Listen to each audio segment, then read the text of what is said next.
Una sa ating mga balita, kumambyo sa kanilang sinumpaang salaysay ang 4 sa 18 tinaguriang Maleta Boys. Kaugnay sa mga aligasyon laban kina Pangulong Ferdinand Marcos Jr. at dating House Speaker Martin Romualdez.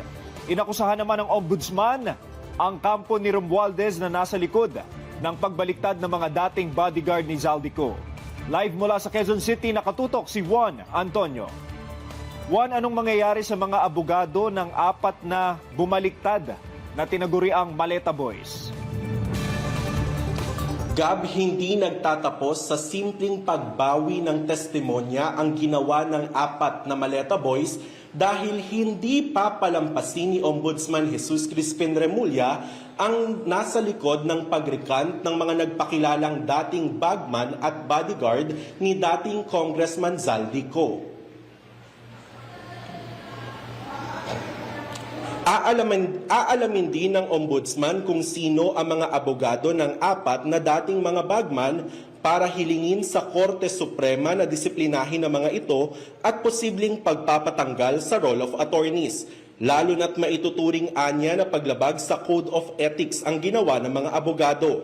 Pinabulaanan rin ng Ombudsman na tinakot nila ang mga bagman. Pinasaringan din ni Ombudsman ang tumatayong abogado ng mga dating bodyguards na si Attorney Levy Baligod. Iaatras naman ni dating Senator Sonny Trillanes IV ang mga isinampa nitong kaso laban sa mga nagpakilalang dating bodyguards at bagman ni Co. Iaatras naman ni dating Senator Sonny Trillanes IV ang mga isinampa nitong kaso laban sa mga nagpakilalang dating bodyguards at bagman ni Co. Sa kanyang Facebook post, sinabi nitong nakikisimpatya siya sa mga pinagdadaanan dahil sa kawalan ng hanap buhay ng mga tinaguriang Maleta Boys.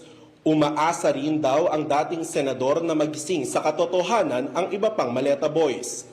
Para naman kay dating Quadcom Chair Ace Barbers, parang walang bigat ang kaso kung gagamitin ang mga salaysay ng dating bagman. Makakatulong pangaraw ang pag-recant ng mga ito sa paglilinis ng mga pangalan at reputasyon ng mga idinawit sa Maleta Scheme.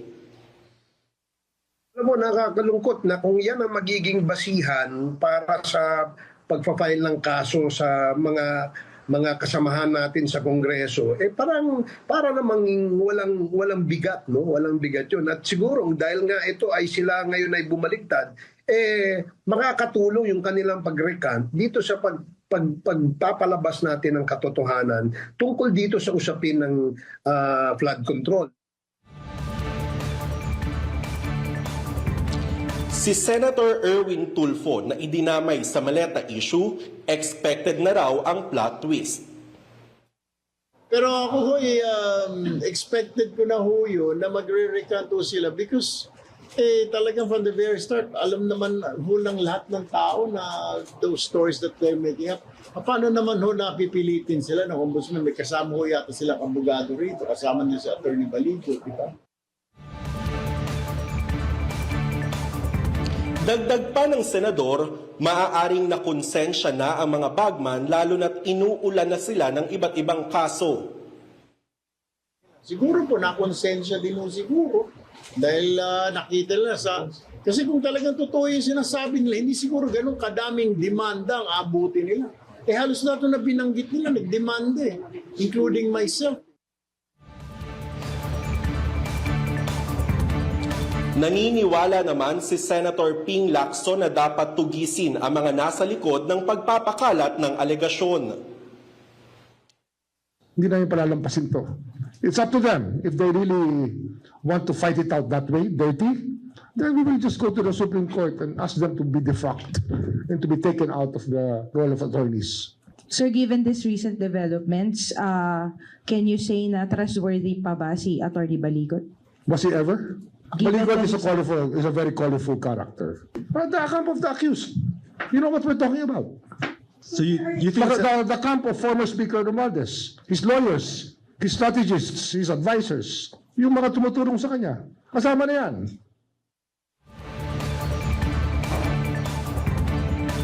Gab, na una na ring itinanggi ni dating House Speaker at later Representative Martin Romualdez na may kaugnayan siya sa maanomalyang flood control projects. Sinabi rin ng dating House Speaker na handa siyang makipagtulungan sa investigasyon. Gab, Maraming salamat, Juan Antonio.